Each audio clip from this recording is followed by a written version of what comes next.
నమస్తే దూరదర్శన్ వార్తలకు స్వాగతం నేను ప్రజ్ఞ ముందుగా వార్తల్లోని ముఖ్యాంశాలు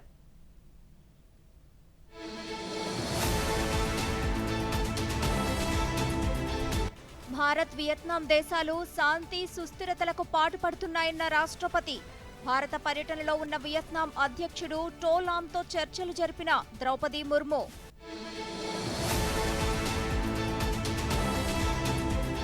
ఆపరేషన్ సింధూర్కు నేటితో ఏడాది పూర్తి పాకిస్తాన్లోని ఉగ్ర స్థావరాల ధ్వంసమే లక్ష్యంగా భారత దళాల దాడులు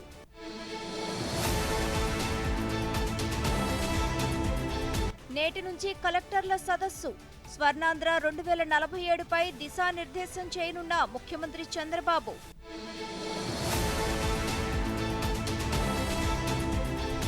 రాష్ట్రంలోని స్థానిక సంస్థలకు పెరిగిన పన్నుల ఆదాయం పన్ను చెల్లింపులు సులభతరం చేయటమే కారణమని ప్రభుత్వం వెల్లడి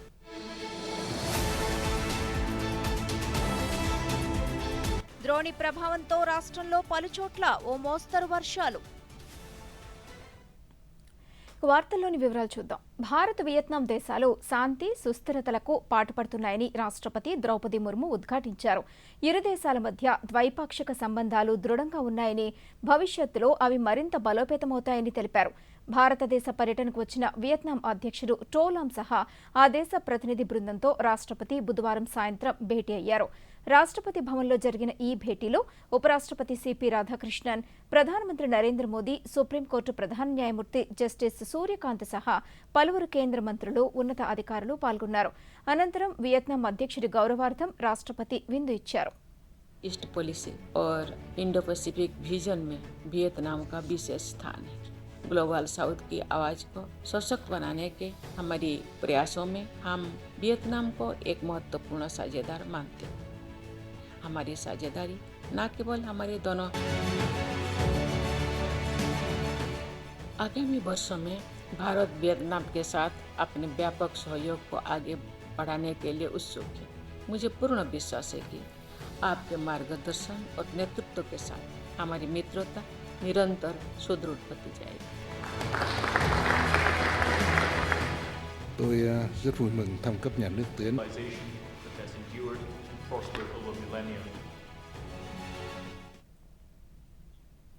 పాకిస్తాన్లో ఆశ్రయం పొందుతున్న ఉగ్రవాదులు, ఉగ్రవాద శిబిరాల ధ్వంసమే లక్ష్యంగా భారత త్రివిధ దళాలు చేపట్టిన ఆపరేషన్ సింధూర్కు నేటితో ఏడాది పూర్తయింది.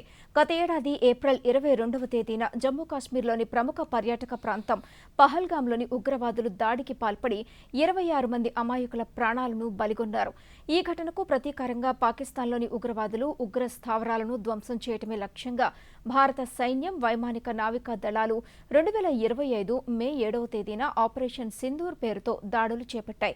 88 గంటల పాటు నిర్విరామంగా సాగిన ఈ ఆపరేషన్లో పాకిస్తాన్ సహా పాక్ ఆక్రమిత కశ్మీర్లోని 9 ఉగ్రవాద మౌలిక సదుపాయాల లక్ష్యాలపై ఖచ్చితమైన దాడులు నిర్వహించాయి. 100 మందికి పైగా ఉగ్రవాదులను హతమార్చారు. ఉగ్రవాదాన్ని సహించేది లేదని, ఉగ్రవాదం ఏ రూపంలో ఉన్నా అణిచివేస్తామని ప్రధానమంత్రి నరేంద్ర మోదీ ఉద్ఘాటించారు.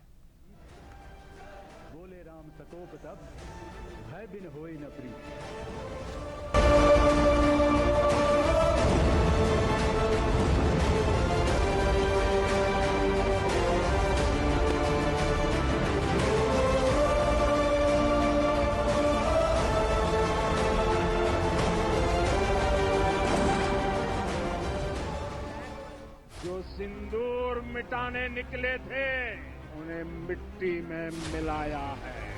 जो हिंदुस्तान का लहू बहाते थे आज कतरे कतरे का हिसाब चुकाया है. जो सोचते थे भारत चुप रहेगा आज वो घरों में डूब के पड़े हैं. जो కేవలం 22,000 రూపాయల ప్రాథమిక పెట్టుబడితో 3 లక్షల రూపాయల వరకు నెల నెల ఆదాయాన్ని పొందవచ్చంటూ ప్రధానమంత్రి నరేంద్ర మోదీ పేర్కొంటున్నట్లుగా సోషల్ మీడియాలో ఒక వీడియో వైరల్ అవుతోంది. అయితే ఈ వీడియో నకిలీదని, దీనిలో వాస్తవం లేదని భారత సమాచార పత్రికా కార్యాలయం PIB స్పష్టం చేసింది. ప్రధానమంత్రి ఎప్పుడూ ఇలాంటి పెట్టుబడులు, ప్రకటనలు చేయలేదంటూ తెలిపింది. ప్రజలు ఎవ్వరూ ఈ వీడియోను నమ్మరాదని, నకిలీ వీడియోల పట్ల అప్రమత్తంగా ఉండాలని PIB సూచించింది.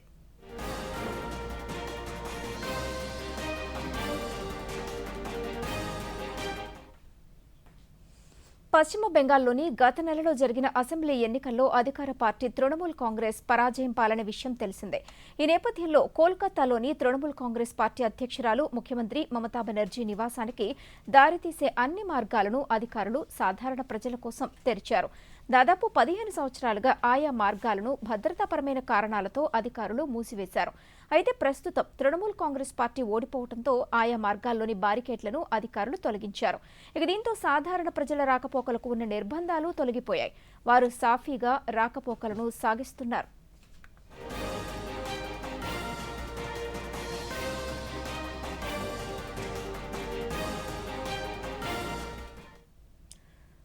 అమెరికా అధ్యక్షుడు డొనాల్డ్ ట్రంప్ ఈ నెల 14, 15 తేదీల్లో చైనాలో పర్యటించనున్నారు. ఈ మేరకు తన సొంత సామాజిక మాధ్యమం ట్రూత్ సోషల్లో ట్రంప్ వెల్లడించారు. చైనా పర్యటనలో భాగంగా చైనా అధ్యక్షుడు షీ జిన్పింగ్తో భేటీ కానున్నారు. కాగా దాదాపు 8 సంవత్సరాల తర్వాత అమెరికా అధ్యక్షుడు చైనాలో పర్యటిస్తూ ఉండటం విశేషం.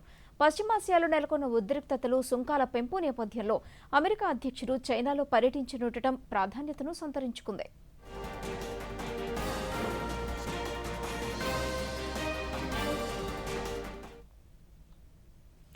రాష్ట్ర ప్రభుత్వం నేటి నుంచి 2 రోజుల పాటు జిల్లా కలెక్టర్ల సదస్సును నిర్వహించనుంది.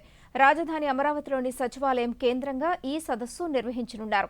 జిల్లాల అభివృద్ధి, పాలనా వ్యవహారాల్లో మెరుగైన నిర్వహణ తదితర అంశాలపై చర్చించనున్నారు. పాలనా అభివృద్ధిలో ఉత్తమ పనితీరు చూపిన జిల్లాలకు రెవెన్యూ శాఖ ర్యాంకులను ప్రకటించనుంది. ప్రభుత్వం ఈ ఆఫీస్ విధానానికి ప్రాధాన్యత ఇస్తున్న నేపథ్యంలో ఈ అంశంపై ముఖ్యమంత్రి చంద్రబాబు కలెక్టర్లకు దిశానిర్దేశం చేయనున్నారు. అదేవిధంగా ప్రజా ఫిర్యాదులు, ఫైళ్ల పరిష్కారం తదితర అంశాలపై కూడా ప్రజెంటేషన్ ఇవ్వనున్నారు. ఈ రోజు జరిగే సదస్సులో కలెక్టర్లను ఉద్దేశించి సీఎం చంద్రబాబు ప్రసంగిస్తారు. అనంతరం తొలి అజెండాగా స్వర్ణాంధ్ర 2047పై చర్చిస్తారు. దీనిలో పేదరిక నిర్మూలన, జనాభా నిర్వహణ, నీటి భద్రత, వ్యవసాయ సాంకేతికత, లాజిస్టిక్స్, తక్కువ ధర ఇంధనం, విద్యుత్ వ్యవస్థ, స్వచ్ఛాంధ్ర, డీప్ టెక్ ఉత్పాదకత వంటి అంశాలపై దృష్టి పెట్టనున్నారు.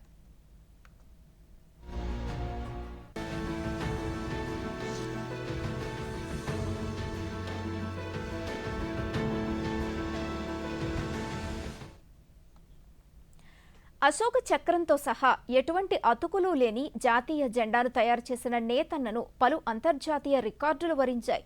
ఎంతో ఘనతను సాధించిన పశ్చిమ గోదావరి జిల్లా ఆచంట వేమవరానికి చెందిన చేనేత కళాకారులు రుద్రాక్షల రామలింగ సత్యనారాయణను రాష్ట్ర విద్యాశాఖ మంత్రి నారా లోకేష్ అభినందించారు. బుధవారం సాయంత్రం ఉండవల్లిలోని క్యాంపు కార్యాలయంలో లోకేష్ను సత్యనారాయణ కలిశారు. తొలుత రాష్ట్ర ప్రభుత్వం ఎగురవేసే జెండాను, ఆ తర్వాత ఎర్రకోటపై ఎగురవేసే జాతీయ పతాకాన్ని తయారు చేసినట్లు సత్యనారాయణ తెలియజేశారు. రాష్ట్రానికి గుర్తింపు రావాలన్న ఆకాంక్షతోనే దేశంలోనే అత్యంత అరుదైన ఏకవస్త్ర చేనేత జాతీయ జెండాను రూపొందించినట్లు తెలియజేశారు. కాగా సత్యనారాయణ కృషిని లోకేష్ అభినందించారు.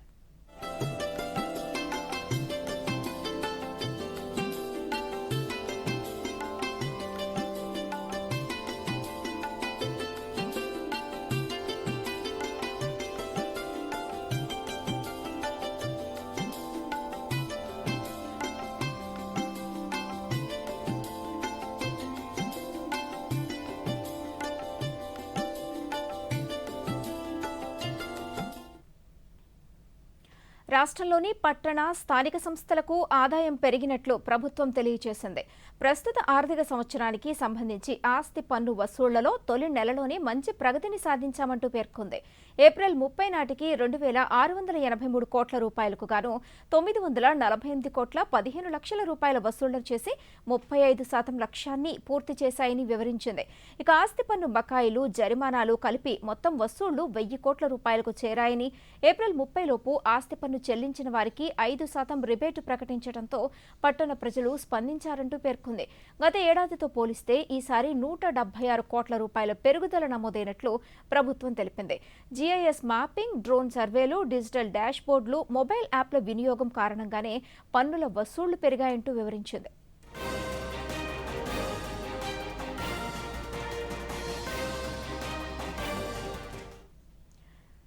గత నెలలో జరిగిన 4 రాష్ట్రాల ఎన్నికల్లో జాతీయవాదమే విజయాన్ని సాధించిందని భారతీయ జనతా పార్టీ రాష్ట్ర అధ్యక్షుడు పివిఎన్ మాధవ్ తెలిపారు. శ్రీకాకుళం జిల్లా రణస్థలం మండలం నదుకురీటి పాగరామంలో బుధవారం సాయంత్రం జరిగిన పండిట్ దీన్ దయాళ్ ప్రదక్షిణ అభియాన్ 2026 శిక్షణా కార్యక్రమంలో ఆయన ముఖ్య అతిథిగా పాల్గొన్నారు. ఈ సందర్భంగా ఎచ్చెర్ల శాసనసభ్యుడు ఎన్ ఈశ్వరరావుతో కలిసి మాట్లాడారు. పశ్చిమ బెంగాల్లో ఇప్పటి వరకు ప్రజాస్వామ్య పద్ధతిలో ఎన్నికలు జరగలేదని మాధవ్ అన్నారు. తొలిసారి ఇక్కడ భారీగా ఓట్లు పోలయ్యాయంటూ తెలిపారు. పోలవరం ప్రాజెక్టు త్వరలోనే పూర్తవుతుందని, ఉత్తరాంధ్రకు త్రాగునీరు, సాగునీరు అందించే సామర్థ్యం ఒక పోలవరం ప్రాజెక్టుకు మాత్రమే ఉందన్నారు.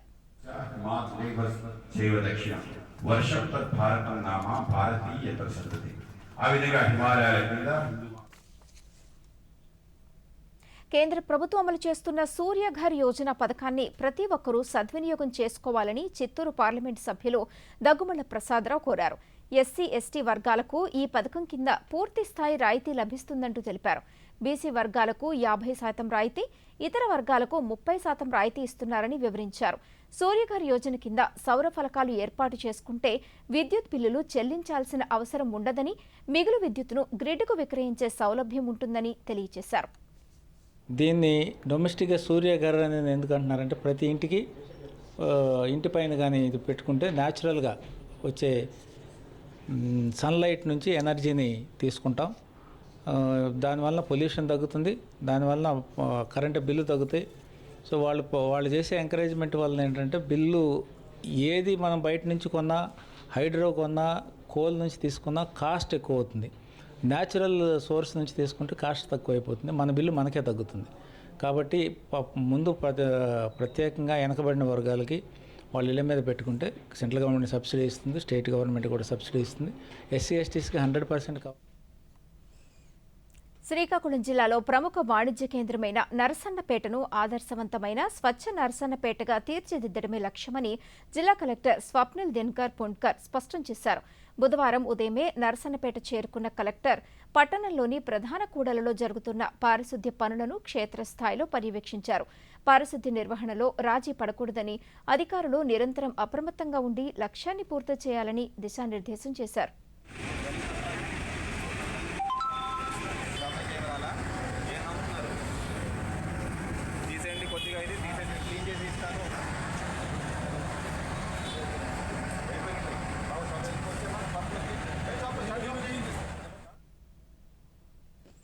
కేంద్ర ప్రభుత్వం దక్షిణ కోస్తా రైల్వే జోన్ను ప్రకటించడం ద్వారా ఉత్తరాంధ్ర ప్రజల చిరకాల కోరిక నెరవేరిందని రాష్ట్ర బీజేపీ అధ్యక్షుడు పివిఎన్ మాధవ్ తెలియజేశారు.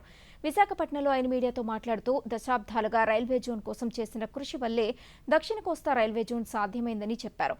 అలాగే ఆంధ్రప్రదేశ్కు ప్రత్యేకంగా జోన్ ఏర్పాటు చేయాలన్న ప్రతిపాదనను సాకారం చేసిన ప్రధానమంత్రి నరేంద్ర మోదీ, రైల్వే శాఖ మంత్రి అశ్విని వైష్ణవ్కు ధన్యవాదాలు తెలియజేశారు. జోన్ డిక్లేర్ చేయడం జరిగింది. ఆ విధంగా పీయూష్ గోయల్ గారికి, నరేంద్ర మోడీ గారికి మరి ప్రత్యేక ధన్యవాదాలు తెలియజేసి పెద్ద ఎత్తున కార్యక్రమం కూడా చేయడం జరిగింది. అయితే రైల్వే జోన్ డిక్లేర్ చేసే సమయంలో తర్వాత నరేంద్ర మోడీ గారు నెక్స్ట్ డే మన విశాఖపట్నంలో బహిరంగ సభకు రావాలి. సో దాంట్లో ఫీజిబిలిటీలో వాళ్ళు వచ్చిన పెద్ద ప్రమాదం మొత్తాన్ని చేయడం జరిగింది. విశాఖ డివిజన్ ఏదైతే ఉందో దీన్ని ట్రంకేటెడ్ డివిజన్, రాయగఢ సంబంధించి ఒక కొత్త డివిజన్ ఏర్పాటు చేయాలి. విశాఖ కేంద్రంగా south coastal railway zone declare చేయడం జరిగింది. కానీ మన డివిజన్ సంబంధించి చిన్న పార్టీ ఉండిపోతుంది కనుక ఇది 446 కిలోమీటర్ల మేరకు ఇవ్వగలం. కనుక ఇంత చిన్నది ఒక డివిజన్ గా ఉండడం కష్టం కాబట్టి దీన్ని విజయవాడ డివిజన్ లో కలుపుతామని చెప్పడం జరిగింది. ఆ ఒక్క మాటతో అన్ని పత్రికలు కూడా చాలా ఇంటింటా జనగణన ప్రక్రియ ఈ నెల 31వ తేదీ వరకు జరుగుతుందని, ఇళ్లకు వచ్చే ఎన్యూమరేటర్లకు ప్రజలు సహకరించాలని కాకినాడ జిల్లా కలెక్టర్ హరేంద్ర ప్రసాద్ తెలియజేశారు. స్పష్టమైన వివరాలు అందించాలన్నారు. బుధవారం కాకినాడ పోలీస్ పరేడ్ మైదానంలో జనగణన కార్యక్రమం, ప్రజలకు అవగాహన కల్పించే కార్యక్రమంలో కలెక్టర్ పాల్గొన్నారు. ఈ సందర్భంగా ఆయన మాట్లాడుతూ జనగణన 2027 కార్యక్రమంలో భాగంగా జిల్లాలో ఈ నెల 31 వరకు ఇంటింటా జనగణన ప్రక్రియ జరుగుతుందన్నారు. అయితే ఇప్పటికే జిల్లాలో చాలా మంది స్వీయ గణన ద్వారా తమ వివరాలు స్వచ్ఛందంగా నమోదు చేసుకున్నారని ఆయన తెలియజేశారు. మన కాకినాడ జిల్లాలో మే 1వ తారీఖు నుంచి 30వ తారీఖు దాకా house level blocks, house listing blocks మనం ఎన్యూమరేషన్ అనేది మొదలు పెట్టడం జరిగింది. దాంట్లో భాగంగా ప్రతి ఇంటికి వెళ్ళి ఆ ఇంటి యొక్క విధానం ఏంటి, నార్మల్ హౌస్ హోల్డా లేకపోతే హౌస్లెస్ హౌస్ హోల్డా, అక్కడ ఎవరెవరు నివాసిస్తున్నారు, అక్కడ ఇంట్లో ఉన్న సదుపాయాలు ఏంటి అనేది గురించి ఎన్యూమరేటర్స్ ద్వారా ప్రతి ఇంటికి వెళ్ళి మనం ఈ వివరాలు సేకరించడం జరుగుతున్నది. దీంట్లో భాగంగా జిల్లా వ్యాప్తంగా దాదాపు 3,000 పైన ఎన్యూమరేటర్స్, దానికి అనుకూలంగా సూపర్వైజర్స్ కూడా ఏర్పాటు చేసుకోవడం జరిగింది. ప్రజలు సెన్సస్ సిబ్బంది వచ్చేటప్పుడు వాళ్ళకి శ్రీకాకుళం జిల్లా ఎస్పీ కేవీ మహేశ్వర్ రెడ్డి ఆదేశాల మేరకు హెల్మెట్ వినియోగంపై మరింత అవగాహన కల్పించేందుకు బుధవారం శ్రీకాకుళం జిల్లా టెక్కలి పట్టణంలో అభయం హెల్మెట్ బ్యాంక్ ర్యాలీ నిర్వహించారు. ఈ కార్యక్రమాన్ని Tekkali RDO M Krishnamurthy, DSP D Lakshmanarao ప్రారంభించారు. ఈ ర్యాలీ టెక్కలి పట్టణంలోని డిగ్రీ కాలేజ్ నుంచి ఇందిరా చౌక్ వరకు కొనసాగింది. ఈ సందర్భంగా ప్రజలకు రోడ్డు భద్రత, హెల్మెట్ ప్రాముఖ్యతపై అవగాహనను కల్పించారు. హెల్మెట్ లేకుండా ద్విచక్ర వాహనాలను నడుపుతున్న వారిని గుర్తించి తాత్కాలికంగా హెల్మెట్లను అందజేశారు. ఈ సందర్భంగా అధికారులు స్వయంగా వాహనాలు నడుపుతూ హెల్మెట్ అవసరం, ప్రాణరక్షణలో దానిని ప్రాధాన్యాన్ని ప్రజలకు వివరించారు. కేవీ మహేశ్వర్ రెడ్డి ఐపీఎస్ గారు శ్రీకాకుళం హెడ్ క్వార్టర్స్లో ఈ అభయం కార్యక్రమం కింద 2 వీలర్స్ డ్రైవర్స్ హెల్మెట్స్ అందరూ కూడా 2 వీలర్స్ డ్రైవ్ చేసిన వాళ్ళు కానీ బిలియన్ రైడర్స్ కానీ అందరూ హెల్మెట్స్ ధరిస్తే 2 వీలర్స్లో డ్రైవ్ చేసిన వాళ్ళు సేఫ్టీ గురించి అవేర్నెస్ ర్యాలీ చేయడం జరిగింది. అదేవిధంగా హెల్మెట్ బ్యాంక్ కూడా మన శ్రీకాకుళంలో ఓపెన్ చేయడం జరిగింది. అదే మాదిరి సార్ ఇన్స్ట్రక్షన్స్ ప్రకారం ఈరోజు టెక్కలి టౌన్లో కూడా ర్యాలీ చేశాము. ర్యాలీ చేసి ఈ అభయం కార్యక్రమంలో భాగంగా మన ఇందిరాగాంధీ బొమ్మల జంక్షన్ దగ్గర నంద్యాల జిల్లా శ్రీశైలంలోని మేకలబెండ చంచుగూడెంలో మా స్వామి మల్లన్న మాచెంతకే అనే కార్యక్రమాన్ని నిర్వహించారు. హిందూ ధర్మ ప్రచారంలో భాగంగా నిర్వహించిన ఈ కార్యక్రమంలో శ్రీ భ్రమరాంబ మల్లికార్జున స్వామివారి కళ్యాణం నిర్వహించారు. బయలు వీరభద్ర స్వామివారి ఆలయం నుంచి మేకలబండ చెంచుగూడెంలో ఏర్పాటు చేసిన ప్రత్యేక కళ్యాణ వేదిక వరకు దేవస్థానం ధర్మ ప్రచార రథంతో శోభాయాత్ర నిర్వహించారు. ఈ కార్యక్రమంలో ఆదివాసీలైన చెంచులు భారీ సంఖ్యలో పాల్గొన్నారు. ఈ కార్యక్రమంలో శ్రీశైలం దేవస్థాన కార్యనిర్వహణ అధికారి ఎం శ్రీనివాసరావు, స్థానిక ఐటీడీఏ ప్రాజెక్టు అధికారి పివిఎస్ నాయుడు పాల్గొన్నారు.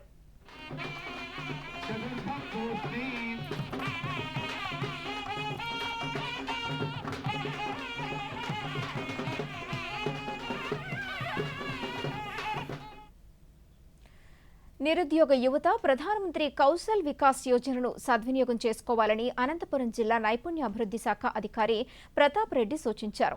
ఈ సందర్భంగా ఆయన దూరదర్శన్తో మాట్లాడుతూ జిల్లా వ్యాప్తంగా అన్ని అసెంబ్లీ నియోజకవర్గాల కేంద్రాల్లో ప్రధానమంత్రి కౌశల్ వికాస్ యోజన ద్వారా నిరుద్యోగ యువతకు వివిధ రకాల వృత్తి నైపుణ్యంపై శిక్షణను ఉచితంగా అందజేస్తున్నారు. ఈ శిక్షణ తరగతులను సద్వినియోగం చేసుకోవాలంటూ ఆయన సూచించారు.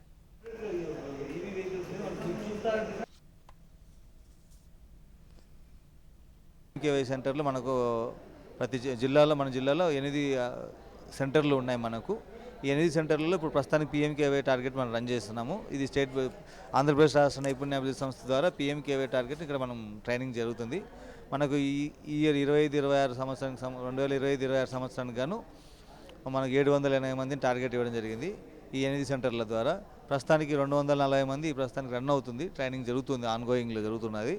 అందులో మనకు ఈ ఐటీఐ కాలేజీలో వచ్చేసి 2 కోర్సులు నడుస్తున్నాయి. ప్రస్తుతానికి ఒకటి ఈవీ వెహికల్ టెక్నీషియన్స్ అని ఒకటి, అలాగే junior software web developers course జరుగుతుంది. సో ఇప్పుడు మన ఈ కోర్సు నేర్చుకోవడం వల్ల ఏమవుతుందంటే వాటికి ఉపాధి అవకాశాలు అనేది మెండుగా ఉన్నాయి, చాలా ఎక్కువగా ఉపాధి అవకాశాలు ఉన్నాయి. ఇప్పుడు వరకు జరుగుతున్న మనం చాలా దాదాపుగా పిఎంకే 1.0, 2.0 అనే వర్షన్స్ ఉన్నాయి. మనకి ఇప్పుడు లేటెస్ట్ 4.0 వర్షన్ నడుస్తుంది. సో వీటి ద్వారా మనము రాబోయే రోజుల్లో మరింత మంది. కర్నూలు జిల్లా కోడుమూరు నియోజకవర్గం పసుపుల గ్రామ పంచాయతీ రాష్ట్రంలోని 13,326 గ్రామ పంచాయతీల్లో ఐఎస్ఓ సర్టిఫికేషన్ పొందిన 18వ పంచాయతీగా నిలిచింది.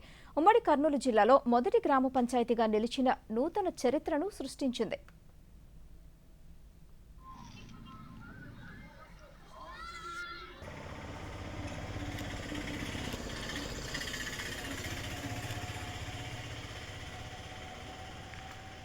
Sir, ఒక్కసారి district to the Panchayat Secretary in the presence of our beloved DGO and ex-sarpanch. Thank you very much. సరుకు రవాణా విషయంలో విప్లవాత్మక రైల్ పార్సిల్ యాప్ను అమలు చేసిన మొదటి జోన్గా దక్షిణ మధ్య రైల్వే రికార్డును సృష్టించింది. ఈ నేపథ్యాన్ని పురస్కరించుకుని Vijayawada railway divisional manager Mohit Sonakia మాట్లాడుతూ పార్సిల్ రవాణాలో డిజిటల్ యాప్ వినియోగం మరింత సౌకర్యంగా మారుతుందని తెలిపారు. రైల్ పార్సిల్ యాప్ను వినియోగదారులు ఉపయోగించుకోవాలంటూ సూచించారు. You can onward movement. At the administrative level, railway teams gain complete visibility across our form, powering the future of rail logistics. Indian Railways has launched a rail parcel app towards its commitment towards enhancing customer experience. This app facilitates the booking of parcels directly from the convenience of home to the destination without having ever to come to the railway station physically. To this end, Railway has tied up with various logistic operators which can be selected using this app, who will pick up the parcel from your home or the premises and deliver it through the railways and to the final destination. So the customer does not have to do anything. He does not have to visit the station. From the single రాష్ట్రంలోని సముద్ర నాచు ఉత్పత్తుల ద్వారా మహిళలు ఆదాయాన్ని ఆర్జించేందుకు ఒక economic మోడల్ను సిద్ధం చేయాలని ముఖ్యమంత్రి నారా చంద్రబాబు నాయుడు ఆదేశించారు. సముద్ర తీర ప్రాంతాల్లో సీవీడ్ ఫార్మింగ్ స్వయం సహాయక సంఘాలు, మహిళలు, మత్స్యకారులకు అదనపు ఆదాయాల కల్పనపై అమరావతిలోని రాష్ట్ర సచివాలయంలో ముఖ్యమంత్రి బుధవారం సమీక్షను నిర్వహించారు. సముద్ర తీర ప్రాంతాల్లో సీవీడ్ కల్టివేషన్కు విస్తృతమైన అవకాశాలు ఉన్నాయంటూ సముద్ర నాచు సాగు ద్వారా మహిళలకు ఉపాధి కల్పించేలా, వాణిజ్య స్థాయిలో ఉత్పత్తి వచ్చేలా ప్రణాళికలను రూపొందించాలని ముఖ్యమంత్రి పేర్కొన్నారు.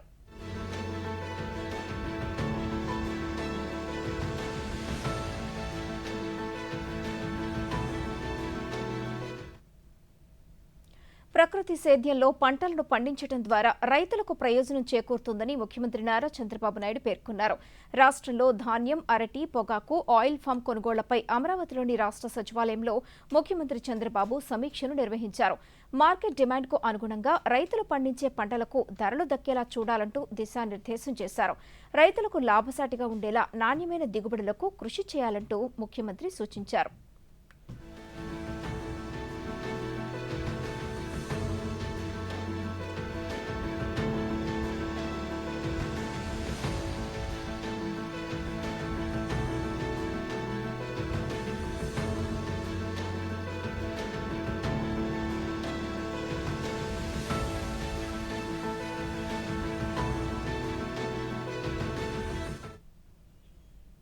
గత ఏడాది మే నెల నుంచి జరిగిన మ్యాచ్ల ఆధారంగా ఐసీసీ ర్యాంకింగ్స్ ను ప్రకటించింది. తాజా ఐసీసీ ర్యాంకింగ్స్ లో భారత్ తన నెంబర్ 1 స్థానాన్ని నిలబెట్టుకుంది.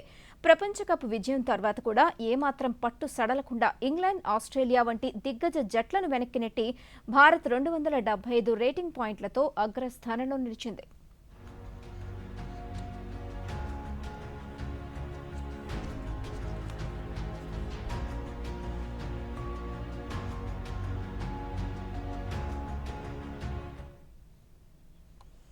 ఉత్తర కర్ణాటక నుంచి రాయలసీమ, తమిళనాడు మీదుగా మన్నార్ గల్ఫ్ వరకు ద్రోణి కొనసాగుతోంది. దీని ప్రభావంతో రాష్ట్రంలోని పలు ప్రాంతాల్లో రాగల 3 రోజుల నుంచి తేలికపాటి నుంచి ఒక మోస్తరు వర్షాలు కురిసే అవకాశం ఉందని భారత వాతావరణ కేంద్రం అధికారులు తెలియజేశారు. ఇదే సమయంలో గంటకు 40 నుంచి 50 కిలోమీటర్ల వేగంతో ఈదురుగాలులు వీచే అవకాశం ఉన్నట్లు తెలిపారు.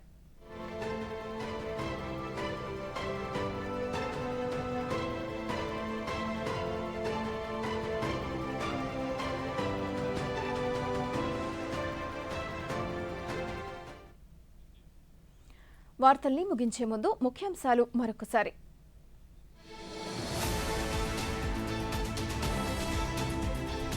భారత్, వియత్నాం దేశాలు శాంతి, సుస్థిరతలకు పాటుపడుతున్నాయన్న రాష్ట్రపతి. భారత పర్యటనలో ఉన్న వియత్నాం అధ్యక్షుడు టో లామ్తో చర్చలు జరిపిన ద్రౌపది ముర్ము.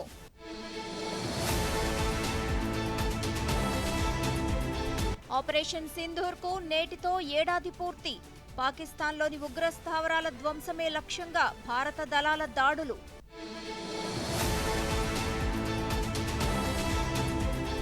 నేటి నుంచి కలెక్టర్ల సదస్సు. స్వర్ణాంధ్ర 2047పై దిశానిర్దేశం చేయనున్న ముఖ్యమంత్రి చంద్రబాబు.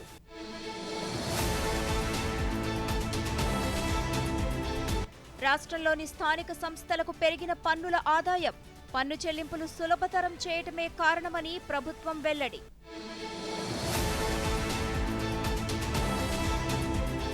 ద్రోణి ప్రభావంతో రాష్ట్రంలో పలుచోట్ల ఓ మోస్తరు వర్షాలు. ఈ వార్తలు ఇంతటితో సమాప్తం. నమస్కారం.